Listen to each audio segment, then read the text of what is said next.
Hello दोस्तों। तो आज देख लीजिए ऑब्जेक्टिव क्वेश्चन परावर्तन का। तो देखिए यहाँ पे नंबर 1 सवाल आप देखेंगे, किस दर्पण में केवल आभासी प्रतिबिंब बनेगा। आभासी यानी कि काल्पनिक। तो काल्पनिक प्रतिबिंब या तो समतल दर्पण में बनता है या तो उत्तल दर्पण में, तो यानी कि डी हो जाएगा। नेक्स्ट सवाल देखते हैं, समतल दर्पण में प्रतिबिंब की प्रकृति क्या होती है। प्रकृति मतलब प्रतिबिंब कैसा बनता है। तो समतल दर्पण में आप देखें कि आभासी बनता है यानी कि काल्पनिक बनता है। तो आभासी, और देखिए ए में वास्तविक है, बी में वास्तविक तथा सीधा, सी वास्तविक और उल्टा। तो जाहिर सी बात है कि आभासी यानी कि आभासी और बराबर।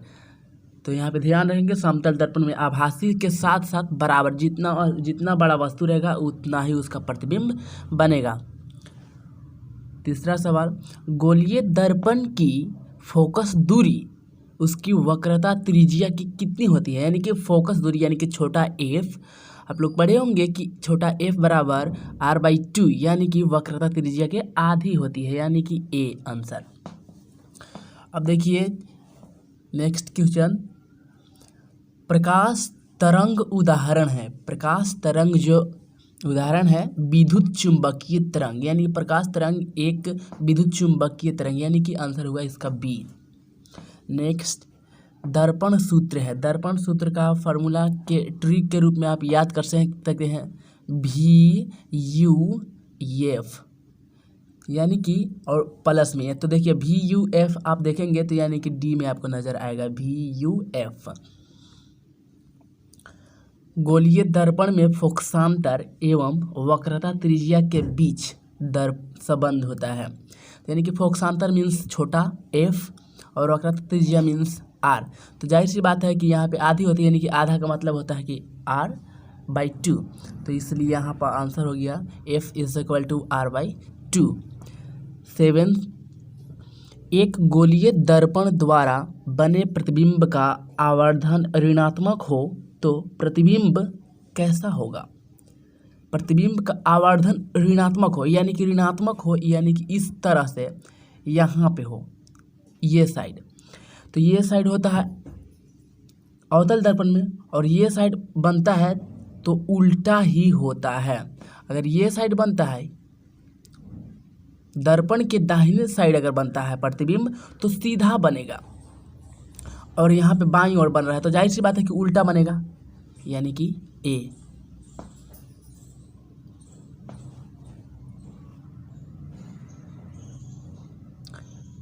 नेक्स्ट क्वेश्चन देखेंगे, सोलर कुकर में व्यवहार किया जाता है।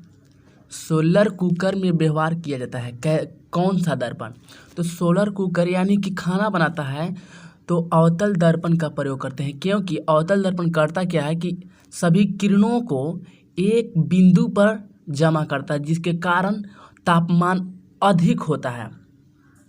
तो इसलिए अवतल दर्पण, क्योंकि अवतल दर्पण को हम बोलते हैं अभिसारी, यानी कि एक बिंदु पर प्रकाश को केंद्रित कर देता है।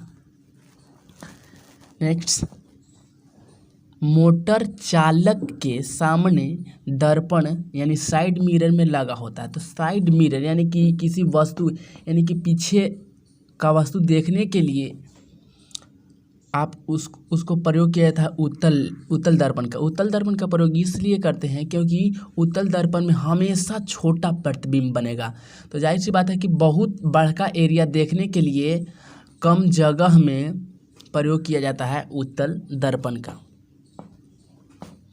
सर्च लाइट का परावर्तक सतह होता है। सर्च लाइट जो होता है एक प्रकार का लाइट होता है, तो उसमें अवतल दर्पण का प्रयोग किया जाता है, क्योंकि एकदम एक बिंदु केंद्रित करता है। नेक्स्ट सवाल,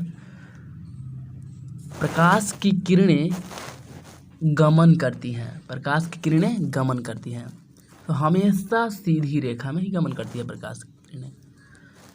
नेक्स्ट, प्रकाश के परावर्तन के कितने नियम हैं। तो जाहिर सी बात है कि 2 नियम हैं। किस दर्पण में बड़ा प्रतिबिंब बनता है। किस दर्पण में, तो देखिए उत्तल में हमेशा और हमेशा सिर्फ छोटा बनता है, समतल में तो बनता नहीं, बराबर बनता है, इसके वजह से बी हो जाएगा, अवतल हो जाएगा। नेक्स्ट, समतल दर्पण द्वारा बना प्रतिबिंब कैसा होता है, तो समतल दर्पण में बनता है काल्पनिक यानी कि आभासी बनता है, तो ये बी हो जाएगा। दाढ़ी बनाने में कौन सा दर्पण प्रयुक्त होता है, तो दाढ़ी बनाने के लिए हमको बड़ा बड़ा चेहरा दिखना चाहिए, तो बड़ा प्रतिबिंब बनता है अवतल दर्पण में। अब देखिए परावर्तन के नियम निर्धारित होता है, तो परावर्तन का नियम जो होता है कोण I बराबर R, यानी कि आपतन कोण और बराबर परावर्तन कोण। तो आप देखेंगे यहाँ पे आपतन कोण बराबर परावर्तन कोण। दूसरा जो क्वेश्चन है बी है, बी आंसर, तो बी आंसर में बता रहा है परावर्तन कोण बराबर अपवर्तन कोण, तो ये गलत है, यानी कि ये सही है। दंत विशेषज्ञ किस दर्पण का उपयोग मरीजों के दांतों का बड़ा प्रतिबिंब देखने के लिए करता है, तो बड़ा प्रतिबिंब का बात कर दिया, यानी कि अवतल दर्पण हो जाएगा। गोलीय दर्पण के परावर्तन पृष्ठ की वृत्ताकार सीमा रेखा का व्यास क्या कहलाता है, तो देखिए व्यास यानी कि दर्पण के परावर्तन पृष्ठ के वृत्ताकार सीमा को